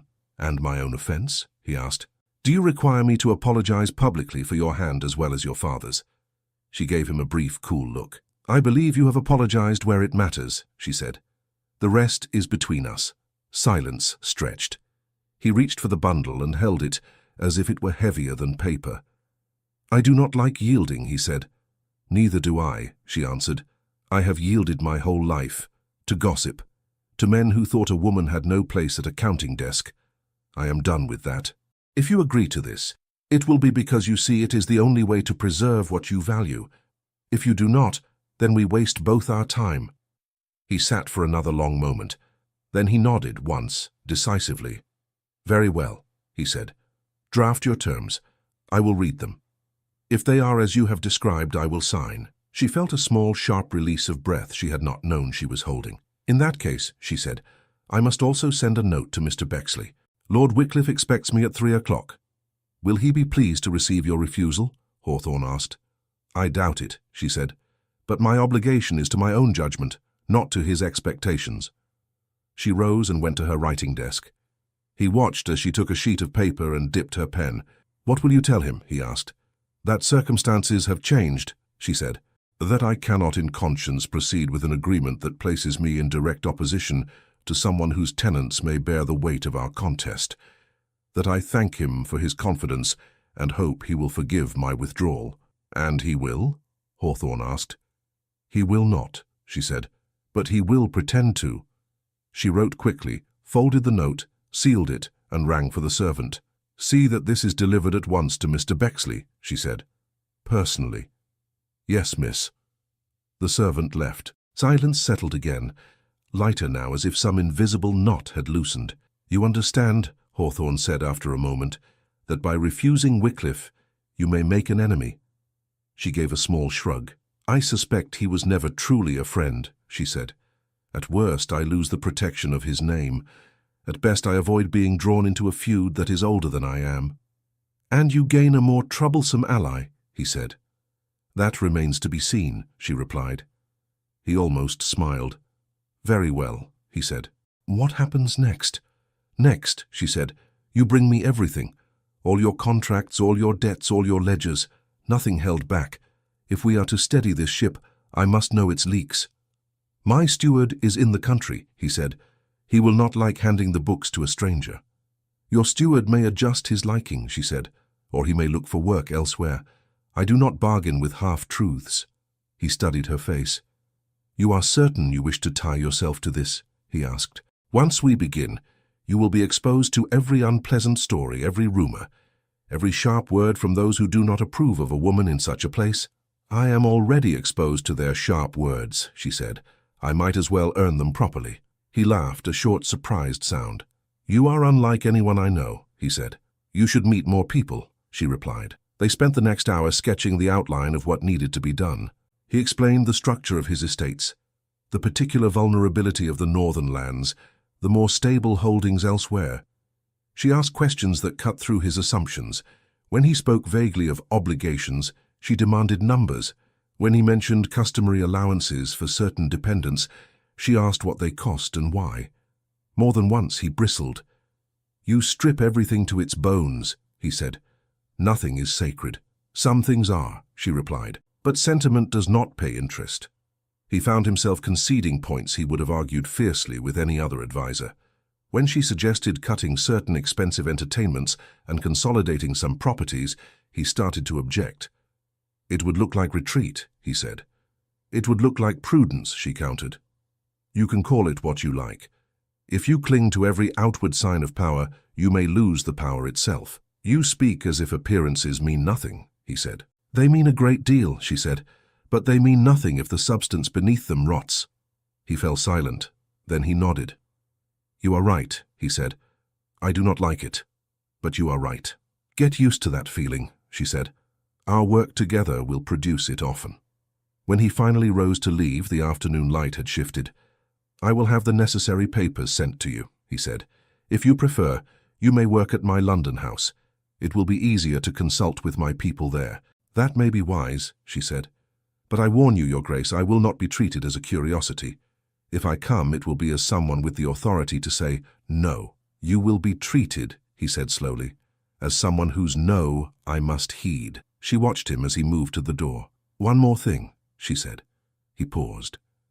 Yes? When you stand up before your peers, she said, and speak my father's name, you must not sound as if you are swallowing poison. If you cannot do that genuinely, do not do it at all. I will not be content with a cold legal notice sent to a newspaper. I require sincerity. He looked at her. In public, he said, I have performed sincerity more times than I can count. It is the coin of our realm, but this, I think I can manage the real thing. See that you do, she said. He inclined his head once more and left. Weeks passed. They saw one another often, always in rooms filled with ledgers, maps, and the quiet scratch of pens. At first, their conversations were strictly practical. Your tenant here pays too much in rent for what the land yields, she observed one afternoon, pointing to a column. If I lower it, I lose income, he said. If you do not, she replied, he will exhaust the soil and default in 2 years. Then you will have an empty farm and a ruined man on your conscience. Choose your loss. He frowned, then gave a reluctant nod. Lower the rent, he said, on condition that he rotate his crops as you suggest. Done, she said. On another day, he brought her a list of minor properties in town. These can be sold without touching the core, he said. They are valuable but not essential. She ran her eye down the page. This one, she said, tapping a line, produces more income than you think if managed properly. Do not sell it. Raise the rent slightly, improve the tenant's terms, and watch how he responds. You are very confident in these predictions, he said. Confidence is not magic, she said. It is memory. I have seen similar patterns. Men behave as groups more predictably than they believe. Gradually, their talk widened. He asked about her father, about how she had learned to read ledgers so young. I watched him, she said. When he came home late, tired and worried, the only thing that soothed him was putting numbers in order. I thought, if they could comfort him, perhaps they could comfort me. So I learned to speak their language. Did he want that for you? Hawthorne asked. He wanted security for me, she said. He would have preferred I gain it through a good marriage and a mild husband, but he did not live long enough to arrange either. The numbers were more reliable. In turn, she asked about his childhood. Did you always know you would be Duke? She said. Yes, he answered. From the time I could understand words, everyone around me spoke as if my life were already written. I was told what I would manage, what I would represent, whom I could not be seen with. And did you ever wish to be something else? She asked. He thought for a moment. Sometimes, he said. Sometimes I wished not to be seen at all. But duty does not permit that. Their rhythm changed without either of them naming it. There were moments when his hand brushed hers as they reached for the same ledger. Moments when she looked up and found him watching her with a softness she did not know where to place. One evening, after a long day of negotiations with a particularly stubborn creditor, he walked her to the door of his London house. You have given up much of your time, he said. You could have pursued other ventures instead. I've pursued others as well, she said. I'm not entirely dependent on your crisis, Your Grace. I know, he said, and yet without you we would be in a far worse position. I am grateful. She smiled faintly. You say that as if the word tastes strange, she said. It does, he replied, but I am learning.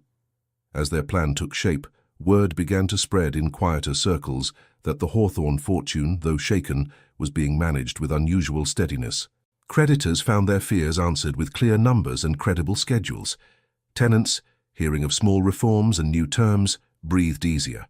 The worst of the storm passed without becoming a public spectacle. Not everyone was pleased. Lord Wycliffe paid a call on Eleanor one afternoon without Bexley. You vanished from our arrangement with very little warning, he said. I confess myself disappointed. She poured tea with a steady hand. Circumstances changed, she said. I informed you as soon as they did. Yes, he said. You chose to ally yourself with my rival rather than with me. An understandable choice for the heart, perhaps, but for the head, questionable. Her cheeks warmed. My choice was for the estates, she said, for the people on them. Hawthorne was willing to accept terms you might not. You believe that? He asked. I know it, she said. I wrote the terms. He signed them. There are other ways to bring a man to heel, Wycliffe murmured. You chose a gentler path. I wonder if you will find it satisfying. Satisfying, she repeated. This is not a game to amuse my vanity, my lord. It is work, necessary work. He studied her for a moment. You are a rare woman, Miss Whitford, he said. I regret losing you as an ally. But I do not make enemies of those who choose differently than I wish. If you ever find that your present partnership does not give you what you hoped, my door remains open. I appreciate the sentiment, she said, even if I do not trust it entirely. He smiled. Wise, he said. I hope Hawthorne knows what he has gained. I fear he has not yet begun to understand it. After he left, she sat for a while thinking of his words. What did he want? Her mother asked. To see whether I regretted my choice, Eleanor said. And do you? Her mother asked. She shook her head. No, she said. I do not. By the time winter pressed its cold fingers against London windows, the plan was nearly complete. One final piece remained. You have delayed this, Eleanor said one afternoon at Hawthorne's house, tapping a folded paper on the table. You sign everything else promptly, not this. He looked at it. The public statement, he said. Yes, she replied. The one that clears my father's name, the one that invites your peers to hear you say aloud what lies in these letters. He exhaled. I am not delaying, he said. I am considering how to do it in a way that makes it impossible for anyone to dismiss. I do not care how they respond, she said, only that they hear it. You say that, he replied, but you deserve more than a notice buried in the back of a newspaper. You deserve the same kind of room that once watched you be dismissed. She paused. What do you mean? She asked. I intend to invite them, he said. The men who saw me refuse your hand, the ones who knew your father's name only as a cautionary tale. I will speak there. You will be present if you wish. When I say that Arthur Whitford was wronged, and that his daughter has saved the Hawthorne estate from greater damage, they will have to look at you as they hear it. That is not necessary, she said quickly. It is, he answered. If I am to atone, it must be where the sin occurred. She looked at him, startled by the word. You are serious, she said. Yes, he said, and I will sign this now to prove it. He took up his pen and signed the statement with a firm hand. Then he slid it to her. Will this suffice? He asked. She read the words. They were clear and direct. Yes, she said softly. It will. Their eyes met over the paper. For a moment the ledgers and contracts between them seemed to fade. There was only the knowledge of what they had walked through together, humiliation, revelation, reluctant trust. After this gathering, he said quietly, after your father's name is restored, there is another matter I wish to discuss with you. What matter? She asked. He smiled slightly. Numbers can wait, he said. This cannot, but it is better left for another day. She felt a flicker of something she refused to name. As you wish, Your Grace, she said. He stood and offered his arm in an ordinary gesture of courtesy that now felt like something more. Come, he said. Let me see you to your carriage. We have a great deal yet to prepare, and I would have you reach home before the streets turn to ice. As she placed her hand on his arm and walked beside him, Eleanor realized that the world she had known a year ago, the world where dukes refused her hand and her father's name was a shadow, had already changed beyond recognition. The night of the gathering arrived with a hush over the city, as if London itself were waiting to hear what would be said. Eleanor stood before the small looking-glass, fastening the last ribbon on her gown. It was not new, but she had had it altered. The fabric fell cleanly, without frills, the color deep enough to flatter but not to boast. Around her throat, she wore a simple pendant that had been her father's, a small silver disc with no ornament but a tiny engraved W. Her mother watched from the chair by the bed. You look like yourself, Mrs. Whitford said, not like someone dressed to impress strangers. That is fortunate, Eleanor replied. I have no intention of becoming someone else for their comfort. Her mother's hands tightened in her lap. "Are you certain you wish to do this?" she asked. "You could have let him send a notice to the papers and be done. This is a spectacle." "It is a correction," Eleanor said quietly. "The spectacle already occurred. They watched him refuse my hand.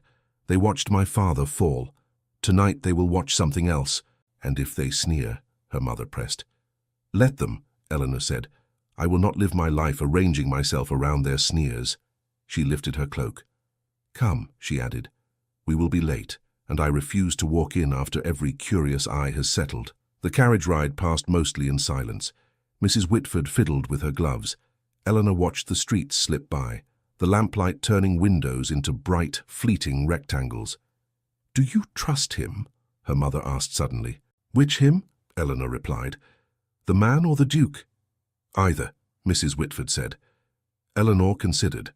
"I trust that he will do what he has promised tonight," she said, "and I trust that he feels the weight of it.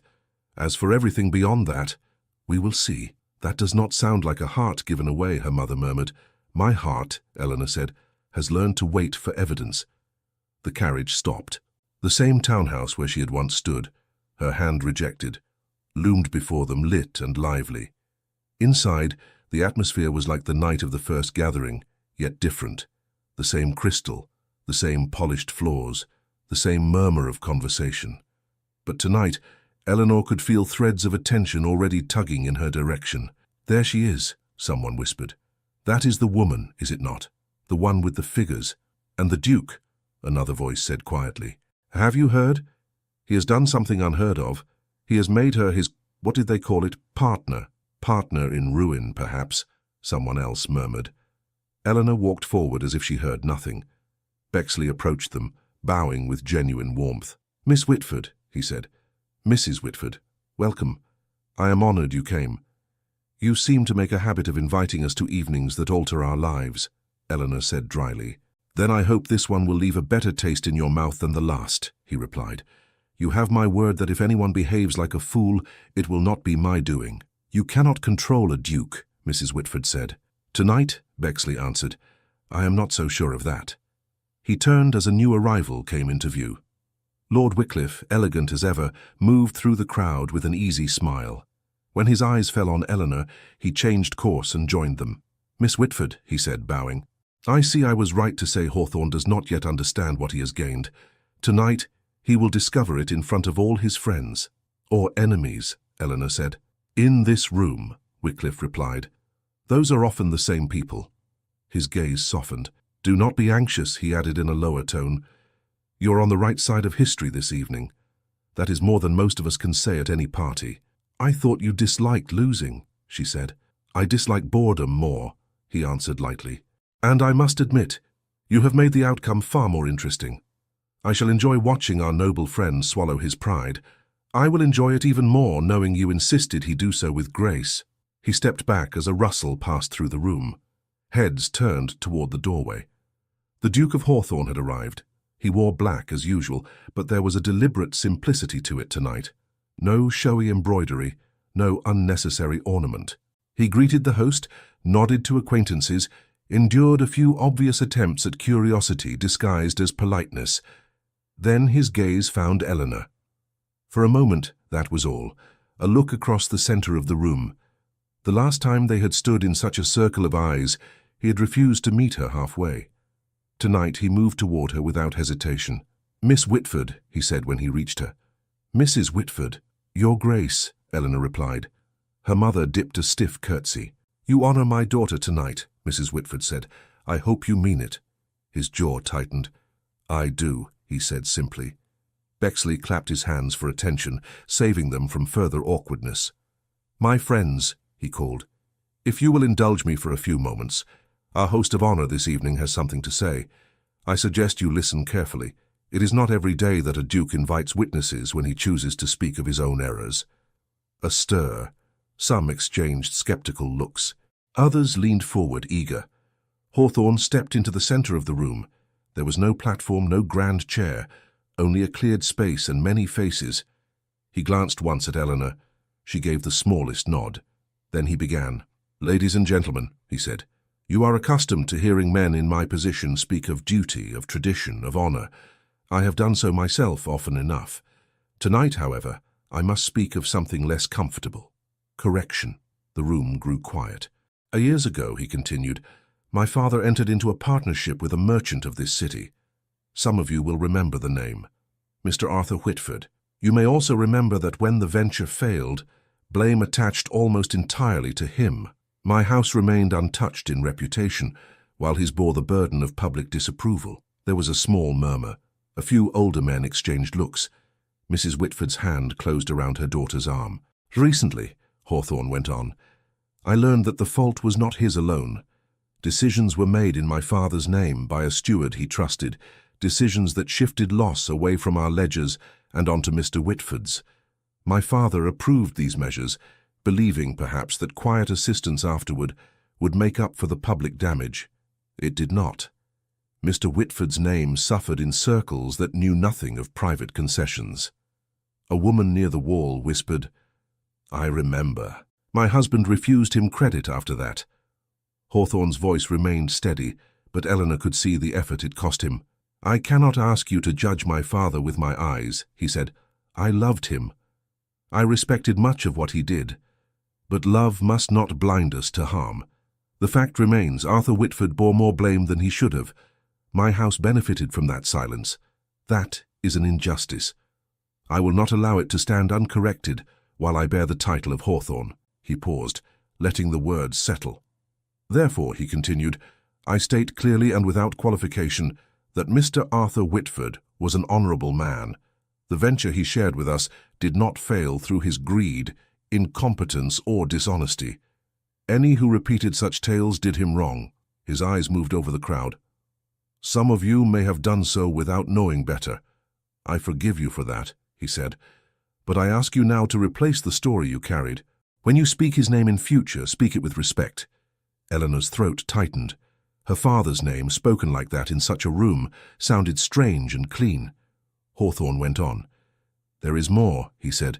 Not long ago, at a gathering not unlike this one, I met his daughter. You know her as Miss Eleanor Whitford. Some of you were present when I allowed my pride and prejudice to override simple courtesy. I did not take her hand when it was offered. I dismissed her publicly. It was a small gesture in your eyes, perhaps. To her it was a humiliation. To me now it is a source of lasting shame. He turned to face Eleanor fully. I was wrong, he said.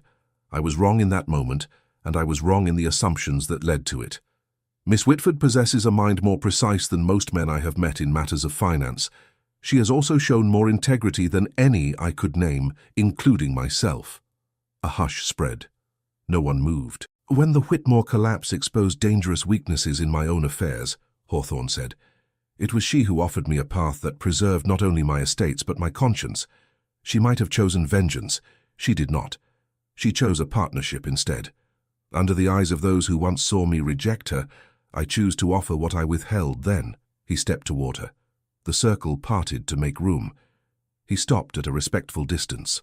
For an instant, they might have been alone. Miss Whitford, he said, his voice quiet but carrying, will you take my hand now? Every breath in the room seemed to pause. Eleanor stood very still. She could feel 100 eyes on her. The memory of that first refusal pressed against the inside of her chest. A younger version of herself would have wanted to refuse him, to watch him feel what she had felt. Instead, she saw her father, bent over a ledger. She saw tenants whose lives had steadied under the reforms she had insisted upon. She saw the man before her struggling against the habits of a lifetime. She lifted her hand. He extended his. This time, when their palms met, his grip was firm and steady. No hesitation, no reluctance. The room exhaled. Someone clapped once, impulsively. Another followed.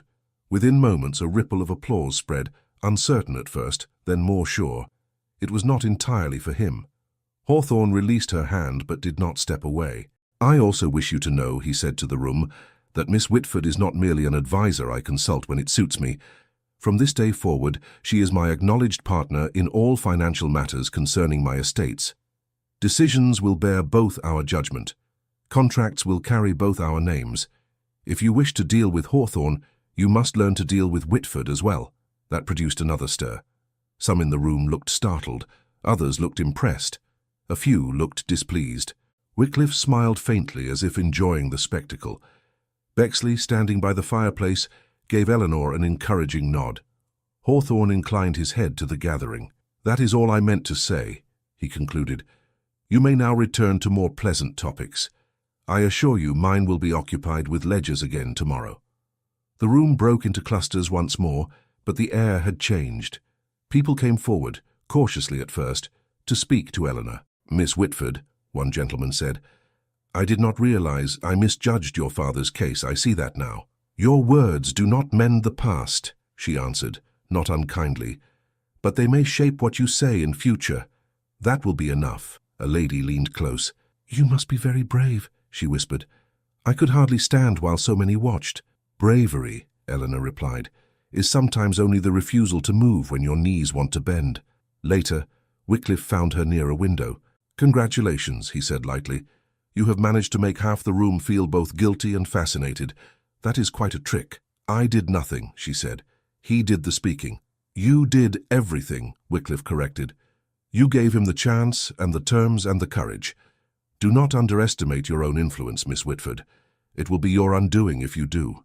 "Do you regret losing our alliance?" she asked. "I regret losing the pleasure of working beside you," he said. "But I am not blind. You have chosen the larger game. I bear you no ill will. Just remember, you have tied yourself to a man who carries the weight of an ancient name. That weight can bow even a strong back." "Then I will stand beside him and share it," she said. He smiled. "I do not envy him his debts any longer," he said. "I envy him you." He bowed and melted back into the crowd.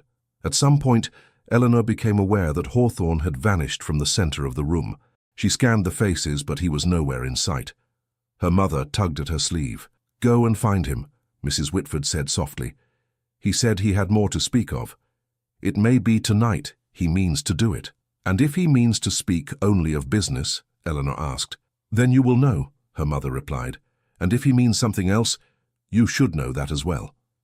Eleanor slipped out of the main drawing room and into a quieter corridor. She found an open door leading to a smaller library. The fire there burned lower, the room half-shadowed. Hawthorne stood by the window, one hand on the back of a chair, the other resting on the sill. He turned when she entered. "I wondered how long before you escaped," he said. "I might say the same," she replied.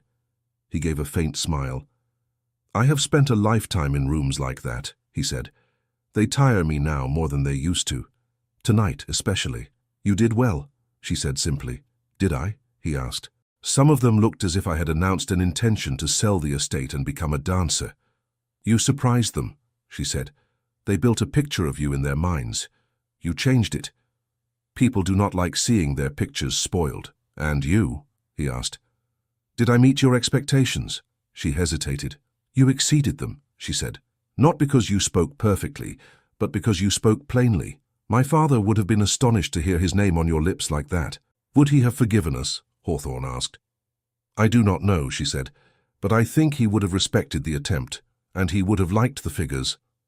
They stood in companionable silence for a moment, the noise from the other room a muted hum.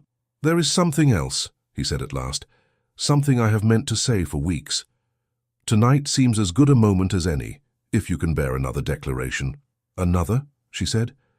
"You are becoming very skilled at them." "I have had an excellent tutor," he replied. "You taught me that words must match deeds. I have spent some time ensuring I could match these before I spoke them." Her heart began to beat faster. "Go on," she said, keeping her voice light. He moved closer, not enough to crowd her, but enough that she could see the small lines at the corners of his eyes, the tiredness and something else. "When you first came into my notice," he said, "I saw only a challenge to my habits. A woman where I expected a man. A commoner where I expected an equal in rank. I was foolish enough to think those things mattered most. I refused your hand because I feared what others would say if I acknowledged you openly." "I remember," she said softly. "I know," he replied. "I have tried since then to do more than remember. I have tried to understand what lay beneath that fear. Pride, certainly. Cowardice, if I am honest. but also a narrow idea of what my life could be, of what sort of woman could stand at my side. "And what sort is that now?" she asked. "The kind who will tell me when I am wrong," he said. "The kind who will not be impressed by my title or silenced by my displeasure. The kind who will look at a field and see not only crops but families. The kind whose mind I trust more than my own when it comes to decisions that matter." "You value my mind," she said. "That is clear. But a partnership of numbers is one thing. A partnership of lives is another." "Yes," he said quietly. "That is what I have come to speak of. Numbers we have already agreed upon. I wish to know whether you could imagine sharing something far less orderly." Her breath caught. "You speak of marriage," she said. "Yes," he answered. "I speak of marriage, not as a rescue for you or an adornment for me, as a joining of equals, as far as the law will allow it, and further in practice." She looked away for a moment, gathering herself. "You must know," she said, "that marriage is no light step for a woman. If I say yes to any man, I risk losing what I have built, my independence, my income, my right to be taken seriously. If I say yes to a duke, the risk is greater. Your world will expect me to shrink into a place that does not fit me. I cannot and I will not." "I do not wish you to shrink," he said. "I wish you to expand, to take up space I did not know could be filled. I cannot change every law, but I can make vows that bind me more strictly than any statute. If you marry me, your investments remain your own. Your income remains yours to manage as you see fit. You will have your own accounts, your own projects. You will not be folded into my name like an entry in a ledger." "And your family?" she asked. "Your mother?" He grimaced. "My mother will not rejoice at first," he admitted. "She dreamed of alliances with titles and acres, not ledgers and ink. But she has also seen what you have already done. She knows I could not have steadied the estates without you. She may complain.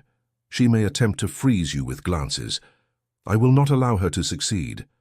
The household will know that you are mistress in more than name. Those who cannot accept that may find other employment." "You say that now," Eleanor said. "It is easy to be bold in a quiet room." "It was not easy to speak in that crowded one," he replied.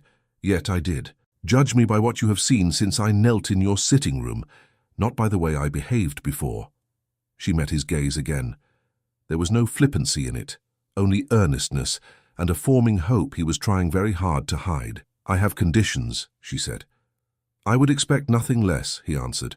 "If I marry you," she said, "my mother must have a home with us, or near us, as she prefers.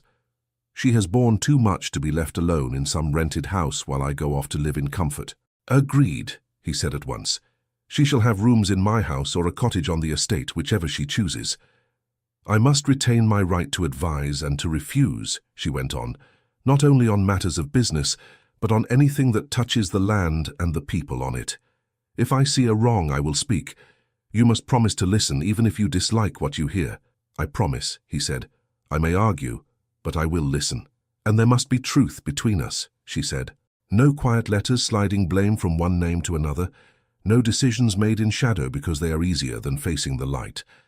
If I am to tie my life to yours, I will not live in a house built on concealed ledgers." He nodded. "Truth," he said, "as far as we can bear it, and when we cannot bear it, we will learn." She drew a breath, letting his words settle. "You have answered quickly," she said. "You may regret so many promises later." "I have spent half my life refusing to promise anything that might bind me," he replied. "I think it is time I bound myself to something worthy." "Worthy," she repeated. "You," he said simply. The quiet in the room deepened.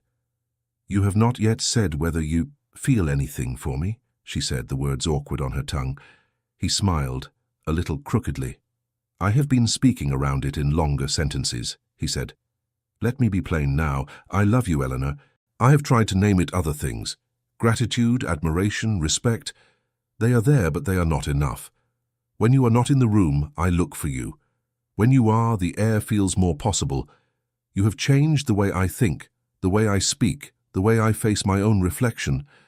I do not know how to be the man I wish to be without you near." She closed her eyes briefly. "I do not fall easily," she said. "I learned too young how quickly the ground can vanish. I told myself I would never give any man the power to unmake me." "And have you?" he asked gently. She opened her eyes. "No," she said, because I do not believe you would use it, even if I did. Somewhere between the first night you refused my hand and the day you knelt in my sitting room, something shifted. I watched you choose humility over habit. I watched you face your father's letter and sign your own. I watched you change because you knew you must. That did more to move my heart than any romantic speech could have done. Is that your way of saying you care for me? He asked, a hint of hope in his tone. Yes, she said simply. It is. He let out a breath that sounded very much like relief. Then I will ask properly, he said, and before she could stop him, he was on one knee again, not in desperation this time, but in offering. Eleanor Whitford, he said, looking up at her. Will you marry me? Will you stand beside me in every room, argue with me over every ledger, laugh at my stubbornness, and share whatever years I have, not as my ornament or my shadow, but as my equal? Her eyes stung. For a moment the past and present overlapped, his refusal in that glittering room, his supplication in her modest house, his sincerity now. Yes, she said, her voice shaking. On the conditions stated and a few yet to be invented, yes, I will. He laughed, actually laughed, and took her hand. He did not rush to his feet. Instead, he kissed her fingers gently, then rose and drew her a little closer. May I? He asked quietly. She understood. She nodded. He bent his head and pressed his lips to hers, soft and reverent, nothing more than a promise made warm. The world did not vanish. She was too practical for that, but it blurred at the edges, leaving only the sense of being precisely where she was meant to be. When they parted, she was smiling, breathless, but steady. Now what? She asked. Now, he said, we face the room, again. Only this time, if anyone dares whisper, they will do so knowing that the woman they whisper about has the power to cancel their loans. She laughed. That is not a romantic statement, Your Grace, she said. It is the most romantic I have, he replied. I fell in love with your mind. You cannot expect me to stop speaking like a man who understands interest. They returned to the main room together. The shift in their manner did not go unnoticed. Bexley's eyes widened. Mrs. Whitford leaned forward, hand to her heart. Hawthorne caught the host's eye. Bexley, he called, I must impose upon your hospitality once more. My house is already in tatters from tonight's revelations, Bexley said cheerfully. You may as well finish it off. What now? A brief announcement, Hawthorne said. Then I will stop assaulting your guests with my voice. He turned to the crowd again. This time, he did not move to the center. He simply stood where he was, Eleanor's hand on his arm. One more thing, he said. Since I have already shocked you once, I may as well complete the task. Miss Whitford has done me the great honor of agreeing to become my wife. The room reacted as if a stone had been tossed into water. Gasps, exclamations, a few delighted claps, a few murmurs of disapproval muffled quickly. Mrs. Whitford pressed a handkerchief to her eyes, half laughing, half crying. Wycliffe raised his glass toward them in a small, wry salute. To the destruction of old rules, he murmured, and the birth of something less dull. Some guests came forward to offer congratulations, others to hide their confusion behind stiff smiles. There were frowns from those who thought a duke should not stoop so low, and bright eyes from younger ladies who saw something new breaking the surface of their world. Later, when the night was nearly over, Hawthorne and Eleanor sat side by side in a quieter corner. Her mother had joined them, still blinking back tears. I never imagined, Mrs. Whitford said, that the name that once broke us would be tied to yours in this way. It will not break her, Hawthorne said firmly. I give you my word. I will break him first, Eleanor said lightly, if he attempts it. Mrs. Whitford laughed shakily. You may try, she said. He looks sturdy. But then, so did your father in the beginning. Hawthorne sobered. I cannot promise there will never be strain, he said. No marriage is as tidy as a ledger. But I can promise this. I will not hide from her or from you. If I err, I will say so. If I falter, I will let her see it. That is more than my father knew how to do. Mrs. Whitford studied him. I believe you, she said at last. I do not know that I ever thought I would believe a duke again. Then we are already ahead of expectation, he replied. Months later, at Hawthorne's northern estate, the air smelled of damp earth and new beginnings. Eleanor walked beside her husband along a path that cut between fields. Tenants greeted them as they passed, tipping hats or nodding with shy respect. Children peered from doorways, curious about the lady who carried a ledger instead of a fan. "How do the numbers look?" Hawthorne asked, half teasing. "Better than they did," she said. "Not perfect. However, I am beginning to believe perfection is an illusion." "You had not realized that before," he said. "I had suspected," she answered. "You confirmed it." They stopped on a small hill. Below, the patchwork of land stretched, not as mere property, but as lives in motion. "We have done some good," he said quietly. "We have begun," she replied. "The rest will be in the daily choices, the dull work. That is where most futures are saved or lost." He looked at her, the wind catching a loose strand of her hair. "Do you ever regret," he asked, "not signing with Wycliffe?" She smiled. "Sometimes," she said. "When you are particularly stubborn, I imagine a life where I advise a man who argues less. Then I remember that such a man would bore me to tears." He laughed. "I am glad to be your preferred irritation," he said. She took his hand. "I do not regret the path we chose," she said more seriously. "I regret only that my father did not live to see this day." Hawthorne squeezed her fingers. "Perhaps," he said, "we can live it in such a way that wherever he is, he would be proud." "I think," she replied, "he already is." They stood there a while, hand in hand, watching the land they had nearly lost and had saved together. The Duke, who had once refused a commoner's touch, now held it as if it were the clearest sign of his own redemption. Life did not become simple. It never does. There were disputes, poor harvests, stubborn neighbors, and the enduring weight of expectation. But there was also laughter over ledgers, midnight conversations by the fire, shared decisions, and the quiet comfort of knowing that when one stumbled, the other would not stand aside and watch. In the end, what began as a humiliation became a hinge. A refused handshake turned into a bond that no scandal could undo, a partnership that turned pride into humility, injustice into repair, and chance meetings into chosen vows. And if in years to come someone in London whispered, "Do you remember when the Duke of Hawthorne would not touch that woman's hand?"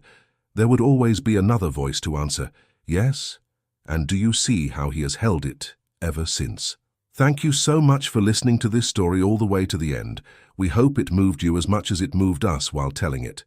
We'd love to hear your thoughts. Leave us a comment telling us where you're listening from and what you liked the most. Rate this story from 0 to 10. What score would you give it? If you enjoyed this story, don't forget to subscribe to the channel and leave a like as a show of support. That really motivates us to keep creating and sharing more stories full of emotion and life lessons. And before we go, we want to remind you that an exciting and heartwarming story recommendation will appear on the final screen. If you'd like to enjoy it, just click on the video. Thank you once again for being here, and we'll see you in the next story.